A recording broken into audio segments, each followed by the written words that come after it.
సత్య స్వరూపియగు ఆత్మ అంటే పరిశుద్ధాత్మకు ఉన్న కొన్ని బిరుదుల్లో ఇదొకటి. పరిశుద్ధాత్ముడు ఎప్పుడు కూడా నిన్ను సర్వసత్యంలోకి నడిపిస్తాడు. యోహాను సువార్త 16వ అధ్యాయం 13వ వచనంలో, అయితే ఆయన అనగా సత్య స్వరూపి అయిన ఆత్మ వచ్చినప్పుడు మిమ్మును సర్వసత్యంలోకి నడిపించును. ఆయన తనంతట తానే ఏమీ బోధింపక వేటిని వినును వాటిని బోధించి సంభవింపబో సంగతులను మీకు తెలియజేయను. పరిశుద్ధాత్ముడు అన్ని బయలుపరుస్తాడు అనమాట. ఆదరణకర్త అని పరిశుద్ధాత్మ బిరుదు మనం ధ్యానించినాం కదా. సత్యస్వరూపయోగ ఆత్మ అంటే సర్వసత్యంలోకి మనల్ని ఎల్లవేళలా నడిపించే పరిశుద్ధాత్మ దేవుడు అని అర్థం. సాతానుడు అబద్ధికుడు, దేవుడు సత్యవంతుడు. దేవునాత్మ సత్యస్వరూపయోగ ఆత్మ. యేసు ప్రభు శిలువ మరణానికి ముందు శిష్యులను ఉద్దేశించి ఈ మాటలు చెప్పడం యోహాను సువార్త 16వ అధ్యాయంలో 17వ అధ్యాయంలో యేసుప్రభు చేసిన చివరి ప్రార్థన, గొప్ప ప్రార్థన ఉంది. 16వ అధ్యాయంలో పరిశుద్ధాత్మను గురించిన కొన్ని కార్యాలు బోధిస్తూ ఉన్నాడు. 16:13లో ఉంది కదా ఈ మాట. సత్యస్వరూపి అయిన ఆత్మ వచ్చినప్పుడు సర్వసత్యంలోకి మిమ్మను నడిపిస్తుంది, అనేక సంభవింపబో సంగతులను మీకు తెలియజేస్తాడు. ఆత్మ పేరే సత్యస్వరూపయోగ ఆత్మ. అంటే దీంట్లో ఇప్పుడు ఈ దినాల్లో మనం చూసినప్పుడు పరిశుద్ధాత్మ అని ఎన్ని బూటకాలు మరి అబద్ధ ప్రవక్తలు ప్రవచిస్తూ ఉంటారు. పరిశుద్ధాత్ముడు ఎప్పుడు అబద్ధములు చెప్పడు, సత్యమే పలుకుతాడు. అబద్ధం ఆడేది ఎవరు? సాతానుడు. అది అబద్ధములకు జనకుడై ఉన్నాడు. అంటే నిన్ను క్షణ క్షణము సర్వసత్యములోకి నడిపించేది ఈ పరిశుద్ధాత్మ దేవుడు అన్నమాట. నీలో ఉన్న చీకటి క్రియలన్నిటిని కూడా పారద్రోలేది పరిశుద్ధాత్మ శక్తి. మరి ఈ పరిశుద్ధాత్మ శక్తి ద్వారానే నీవు సత్యాన్ని తెలుసుకుంటావు. వాక్యము చదువుతున్న కొలది నీకు సత్యము బయలుపడుతూ ఉంది. నీకు నీతిని గురించి బోధిస్తుందంట. 8వ వచనం చూడండి. ఆయన వచ్చి పాపమును గురించి, నీతిని గురించి, తీర్పును గురించి లోకమును ఒప్పుకొనజేయను. ఈ సత్య స్వరూపయోగ ఆత్మ లేకుంటే నువ్వు పాపపు భ్రమలో పడిపోతావు. నువ్వు చేసేది అవన్నీ సరి అని నువ్వు అనుకుంటావు. కానీ ఎప్పుడైతే ఈ పరిశుద్ధాత్ముడు నీలో వస్తాడో సత్యము గురించి నీకు బోధిస్తూ పాపపు భ్రమలు, పాపపు ఇచ్చలు, చీకటి త్రోవలు, వీటన్నింటి గురించిన సత్యం నువ్వు తెలుసుకుంటావు. ఉత్తమమైన దాన్ని నువ్వు ఏర్పాటు చేసుకుంటావు. మరి నీతిని గురించి కూడా నీకు బోధిస్తుంది, తీర్పును గురించి బోధిస్తుంది. నీ పాపములు నిన్ను ఒప్పుకొని చేసేది కూడా ఈ సత్య స్వరూపయోగ ఆత్మ. అంటే నీవు జీవించిన జీవితము దేవునికి అయిష్టంగా ఉందని నీ పాపమును గురించి పశ్చాత్తాపమైన హృదయము కలుగజేసేది, పాపమును గురించి ఒప్పింపజేసేది, తీర్పును గురించి నా భయము నీలో పెట్టేది, ఇవన్నీ కూడా మరి సత్య స్వరూపయోగ ఆత్మనే.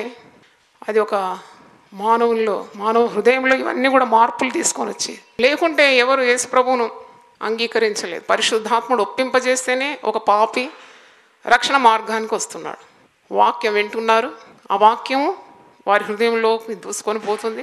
వాక్యం అంటే దేవుడే కదా.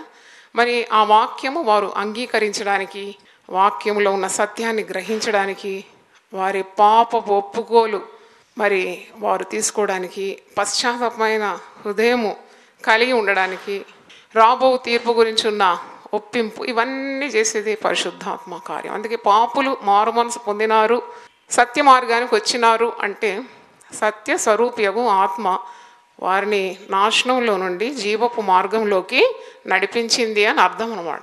ఈ సర్వసత్యంలోకి నేను నడిపిస్తుంది. యోహాను 15:26-27 తండ్రి యొద్ద నుండి మీ యొద్దకు నేను పంపబోవు ఆదరణకర్త అనగా తండ్రి యొద్ద నుండి బయలుదేరు సత్య స్వరూపి అయిన ఆత్మ వచ్చినప్పుడు ఆయన నన్ను గూర్చి సాక్ష్యం ఇచ్చు. మీరు మొదటి నుండి నా యొద్ద ఉన్నవారు కనుక మీరును సాక్ష్యం ఇద్దాం. మరి యేసు ప్రభువుని గురించి నీకు బోధించడానికి కూడా పరిశుద్ధాత్ముడు నీ హృదయంలో కార్యం చేయాలి. అందుకే సర్వసత్యములకు నడిపించేది పరిశుద్ధాత్ముడని ప్రభు అంటున్నాడు. ఎందుకంటే ఇక్కడ శిష్యులు కలవరపడుతున్నారు. యేసు ప్రభు శిలువ మరణం అయిన తర్వాత ఇక మాకు ప్రభు ఉండడు కదా, మమ్మల్ని ఎవరు ఆదుకుంటారు, ఎవరు ఆదరిస్తారు, ఎవరు నడిపిస్తారు, మాకు నాయకుడు ఎవరు అని ఇలాగూ కలవరం ఉన్నప్పుడు యోహాను సువార్త 14:1 మీరు చూస్తారు, మీ హృదయములను కలవరపడనీయకుడి అని బోధిస్తున్నాడు ప్రభు. ఎందుకంటే వారి 3.5 సంవత్సరాలు ప్రభుతోనే ఉండి ఆ ప్రేమ, ఆ వెచ్చదనం అవన్నీ అనుభవించిన వారు ఒక్కసారి ప్రభువు దూరం అయిపోతే ఎంత కలవరపడతారు. అందుకే ప్రభు అంటున్నాడు, మీరు భయపడకండి, కలవరపడకండి, నేను మీ కొరకు మరి నివాసములు సిద్ధపరచడానికి వెళ్తున్నాను, మరి మీకు ఆదరణకర్త పరిశుద్ధాత్ముని పంపిస్తున్నాను, సత్య స్వరూప్యగు ఆత్మ వచ్చినప్పుడు మరి మీకు సమస్తము ఆ పరిశుద్ధాత్ముడే బయలుపరుస్తాడు, సత్యంలోకి మేము నడిపిస్తాడు. మీరు భయపడే అవసరం లేదు. అడుగడుగున పరిశుద్ధాత్ముడు మీకు ఉంటాడు, నన్ను గూర్చి సాక్ష్యము మీకు ఇస్తాడు అని ఇవన్నీ మాటలు మరి యేసు ప్రభు చెప్పిన మాటలని మనకు అర్థమవుతుంది. అంటే మరి ప్రతిదినం కూడా పరిశుద్ధాత్మ సహాయం మనకు కావాలి. పరిశుద్ధాత్మ బిరుదులు మనం ధ్యానించినప్పుడు we need the power of the Holi spirit. పరిశుద్ధాత్ముడు అంటే చాలామంది కేవలం భాషల్లో మాట్లాడమే పరిశుద్ధాత్ముడు అనుకుంటాడు. అది ఆ 9 వరాల్లో ఒక వరం అయి ఉన్నది. కానీ పరిశుద్ధాత్ముడు is a person. Holy spirit ఒక వ్యక్తి. అంటే తండ్రి, కుమార, పరిశుద్ధాత్మ త్రిత్వం అని తెలుసు. అంటే దేవుడు అన్నమాట. పరిశుద్ధాత్మ దేవుడు అని అంటాం. అంటే దేవుని ఆత్మ మనలో పనిచేయాలి. అంటే ఎప్పుడు పరిశుద్ధాత్మ సహాయం కావాలి. నీకు దేవునికి విరుద్ధంగా ఉన్న కార్యాలు ఇది కాదు, దేవుని వాక్యం ఇలా సెలవివ్వడం లేదు, నేను దీనికి అంగీకరించాను అని నువ్వు చెప్తున్నావు అంటే నువ్వు పరిశుద్ధాత్మ whispering of the Holi spirit, పరిశుద్ధాత్ముడు గుసగుసలాడుతున్నాడు అన్నమాట. ఏది సత్యం, ఏది న్యాయము, ఏది నీతి గలది, ఏది దేవునికి ఇష్టమైంది, ఏది దేవుని చిత్తం, ఏది నిన్ను నిత్య జీవానికి నడిపిస్తుంది, ఇవన్నీ కూడా నీకు బోధించేదే సర్వ సత్యము. అంటే సత్య స్వరూప్యగు పరిశుద్ధాత్మ దేవుడు. కానీ చేసిన తప్పు మాటికి చేస్తూ చేస్తూ చేస్తూ, అందుకే వాక్యంలో ఉంది వాత వేయబడిన మనస్సాక్షి. ఇంగ్లీష్లో అంటాడు సియర్డ్ కాన్షియన్స్. అంటే తప్పు చేస్తున్నావు.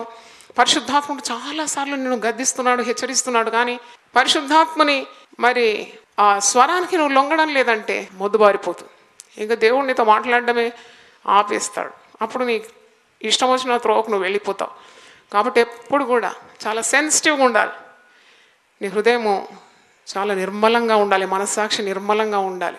ప్రార్థన చేయాలి, దేవా పరిశుద్ధాత్మ దేవా నన్ను అనుక్షణం కూడా నిత్య మార్గంలో నడిపించు.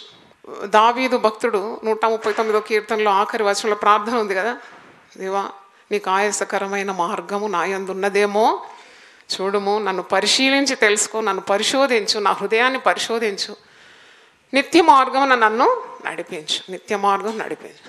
క్రైస్తవ జీవితంలో యేసు నీ నాయకుడు, యేసు నీ రక్షకుడు, పరిశుద్ధాత్ముడు నీకు ఆదరణకర్త, సహాయకుడు, నేను నడిపించేవాడు.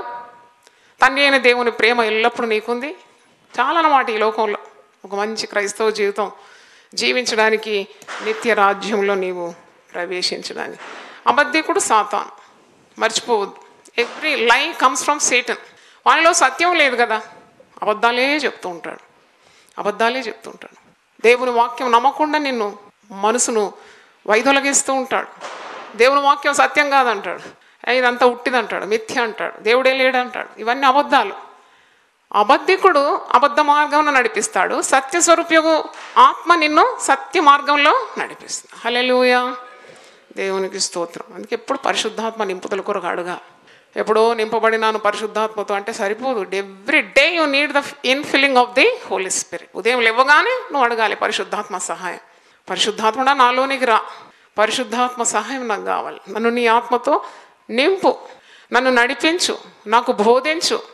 పరిశుద్ధాత్ముడు దేవుని వాక్యాన్ని కూడా ఏం చేస్తాడని నేర్చుకున్నాం, జ్ఞాపకము చేస్తాడు. బాధల్లో నీకు వెంటనే ఆదరణ. పెద్ద అపాయం వస్తే నువ్వు భయపడకు, నువ్వేమి నశించిపోవు, దేవుడు నీకు తోడున్నాడు, ఇది సత్యం అని బోధించేది ఎవరు? సత్య స్వరూపియగు ఆత్మ.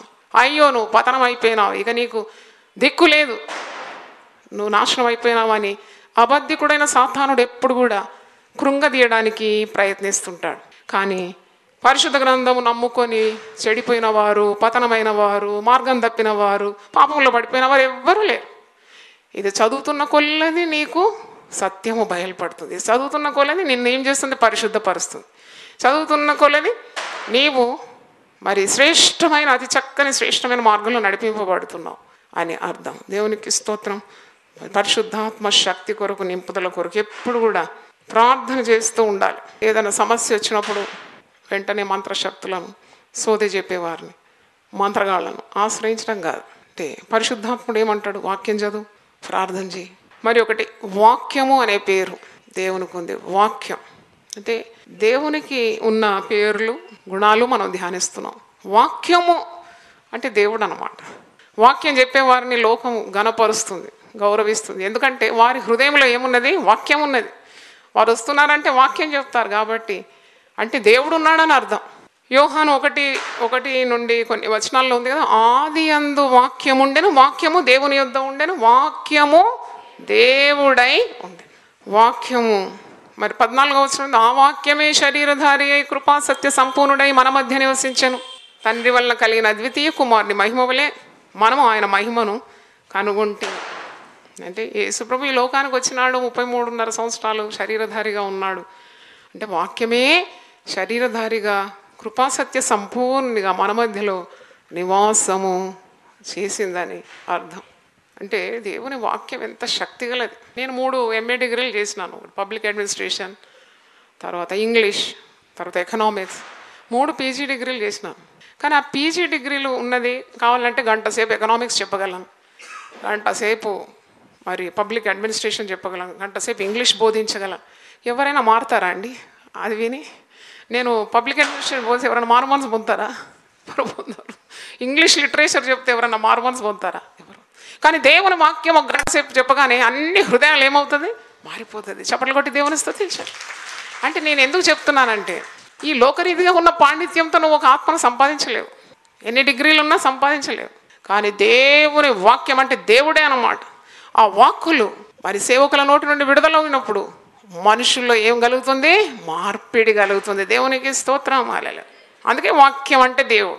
మరి ఏది చెప్పినా మనుషులు మారరు కదా, వాక్యం చెప్తేనే మారుతారు. నా వాక్యము బండను పగలగొట్టు సుత్తె వంటిది కాదా, బండను కూడా బద్దలు చేస్తుంది. నా వాక్యము అగ్ని వంటిది కదా, కంసాలి అగ్ని వంటిది కాదా, చాకలివాణి సబ్బు వంటిది కాదా. అంటే వాక్యం అంటే దేవుడు అన్నమాట. దేవుని శక్తి వాక్యంలో ఉంటుంది. అందుకే దివారాత్రము దేవుని వాక్యము ధ్యానించువాడు ధన్యుడు. వాడు నీటి కాలంలో ఊరను నాటబడిన వాడై ఆకు వాడక తన కాలమందు ఫలమిచ్చు చెట్టు వలె ఉంటాడు. ఎందుకంటే జీవం ఉన్నది దాంట్లో. వాక్యంలో ఏమున్నది? జీవం. ఆ వాక్యమే సర్వ శరీరానికి కూడా ఆరోగ్యం ఇస్తుందండి. అనారోగ్యతలు ఎవరున్నా 20 అధ్యాయాలు రోజు మంచి సమయం కేటాయించి వాక్యాన్నే భుజిస్తే తప్పకుండా అన్ని రోగాల నుండి నివారణ కలుగుతుందని నాకైతే విశ్వాసం ఉన్నది. దేవునికి స్తోత్రం. ఎందుకంటే దేవుని మాట సత్యమైంది కదా.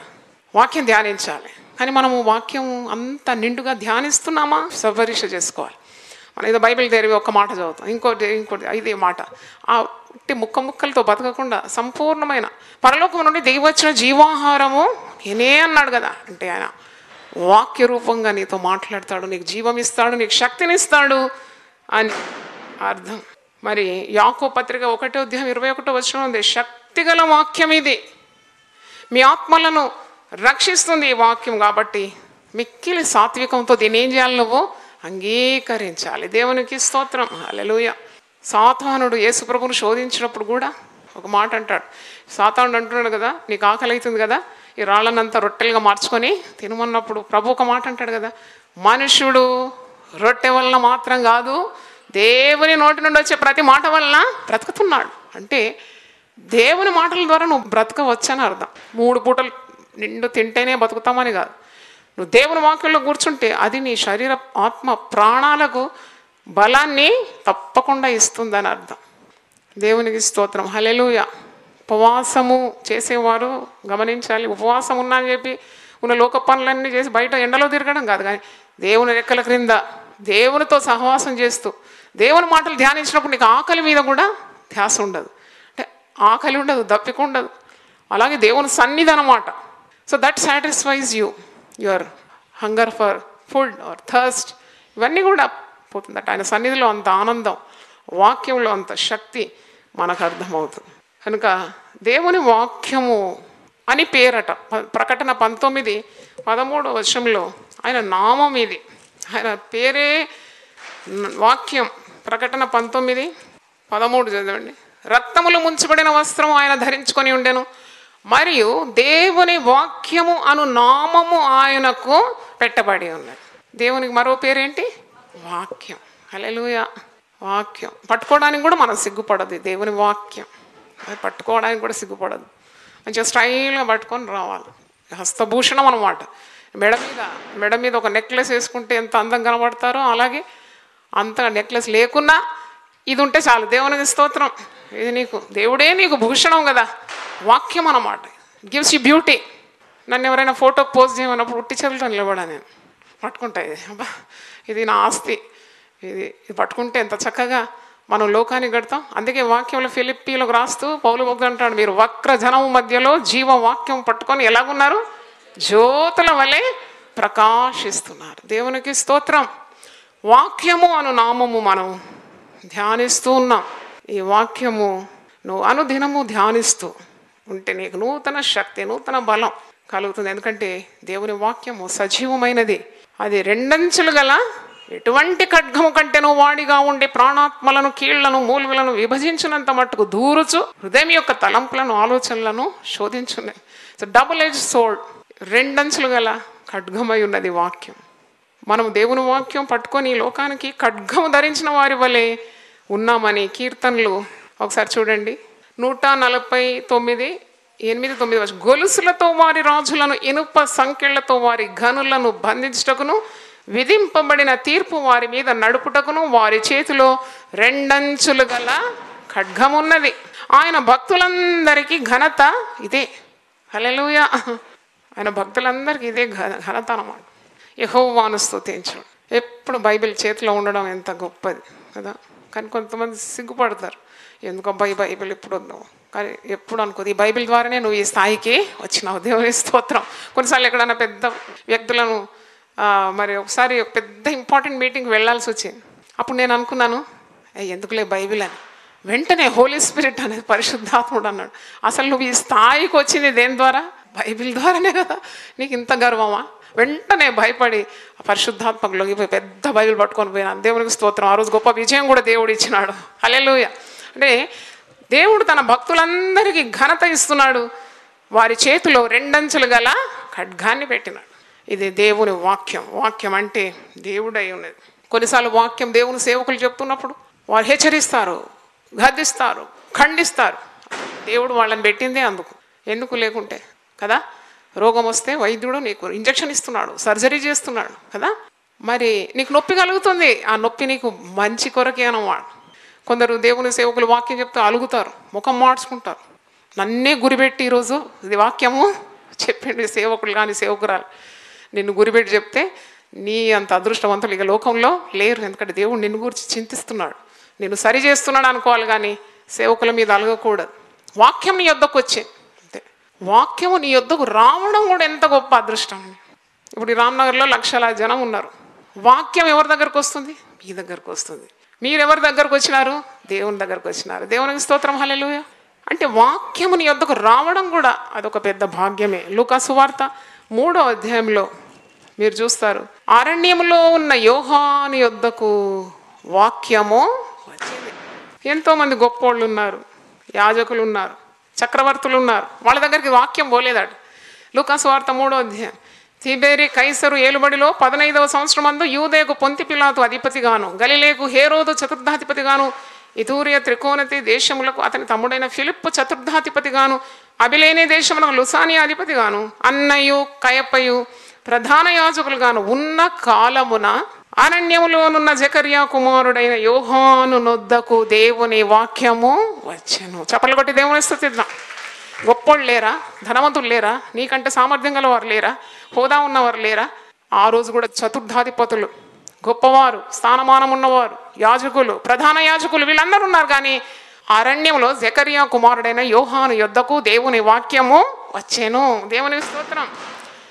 శుక్రవారం కానీ కూడుకున్నప్పుడల్లా మనం వాగ్దానాలు ఇస్తాం. అదేం అల్లాటప్పగా తీసుకోకూడదు. నీ దగ్గర ఒక పర్టికులర్ వాక్యం, ఒక ప్రత్యేకమైన వాక్యము నీ చేతికి వచ్చింది అంతే. దేవుడే వచ్చినాడు అనమాట. నీ దగ్గరకు దేవుడు వచ్చినాడు అనమాట. దేవుని స్తోత్రం. హల్లెలూయా.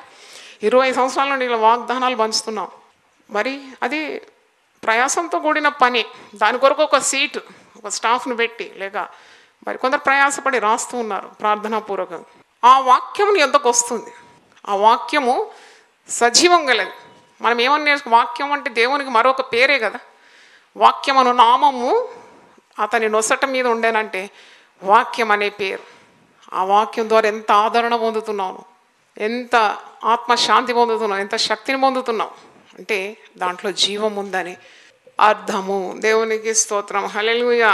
కాబట్టి వాక్యాన్ని నువ్వు అశ్రద్ధ చేయకుండా క్రీస్తు వాక్యము నీ హృదయంలో సమృద్ధిగా నివసింపజేయాలి. Fill your heart with God's word.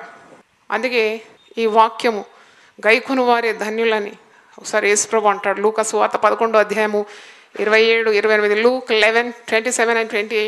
ఆ యేసుప్రభు బోధ విని ఆ సమూహంలోని ఒక స్త్రీ ఆయన దగ్గరకు వచ్చి, నిన్ను మోసిన గర్భమును కుడిసిన స్థనములు ఎంత ధన్యములైందని పొగుడుతూ ఉంటే ప్రభు ఒక మాట అంటారు, అవును కానీ దేవుని వాక్యం విని దాన్ని గైకొను వారు మరి ధన్యులు. దేవునికి స్తోత్రం, హల్లెలూయా. ఈ స్త్రీ అంటుంది, ఏం బోధయ్య అనేది, ఏ మాటలేవి, ఏ తల్లి నిన్ను గన్నది, నిన్ను గన్న తల్లి నువ్వు కుడిచిన స్థనములు ఎంత ధన్యములు అంటే, అవును కానీ దేవుని వాక్యం విని దాన్ని గైకొను వారు మరీ ధన్యులని. దేవునికి స్తోత్రం, హల్లెలూయా. దేవుని వాక్యాన్ని ఎప్పుడు కూడా అలక్ష్యం చేయదు. It brings you to A high position. నిన్ను గొప్పగా చేసేది వాక్యమే. ఆయన నామము కంటే ఆయన వాక్యము మరి గొప్పదని ఒక చోటు ఉంది. అంటే the more infilling of God's word in your heart, the higher and higher you will be raised in your life. అంతగా నేను హెచ్చించేది దేవుని వాక్యం.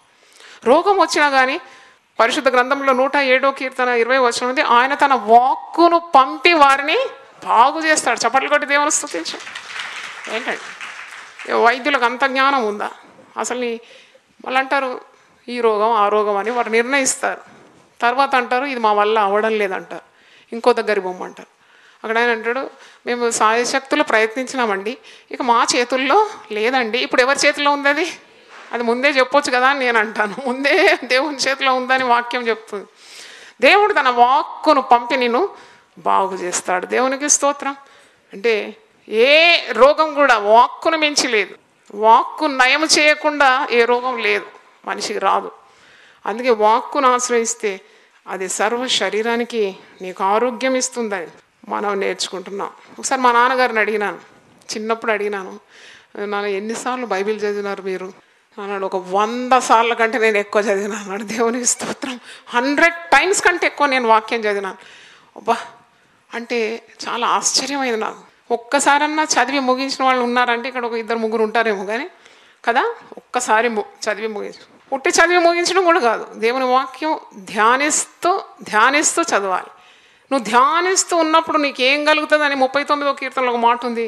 నువ్వు దేవుని వాక్యం ధ్యానిస్తూ ఉండగా 3వ వచనం, నా గుండె నాలో మండుచుండెను, నేను ధ్యానించుచుండగా మంట పుట్టాను.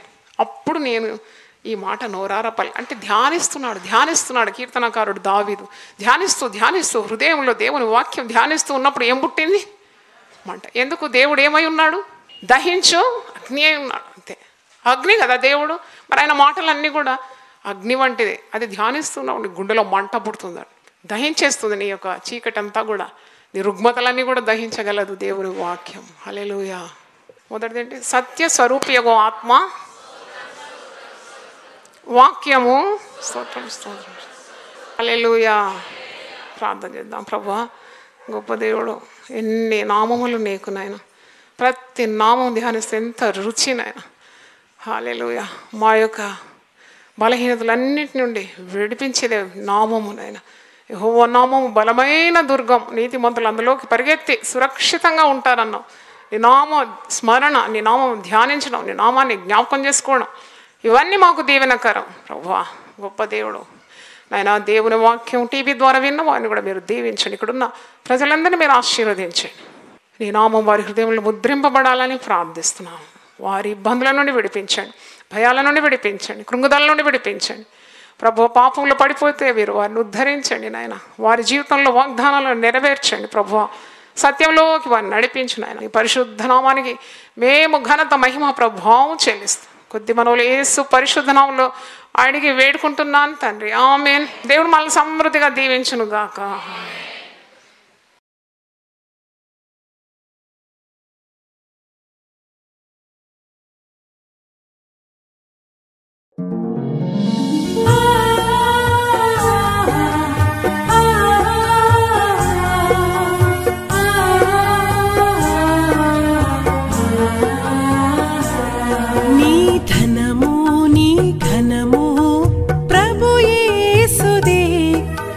దశమా భాగమునీయ వెనుదీతువా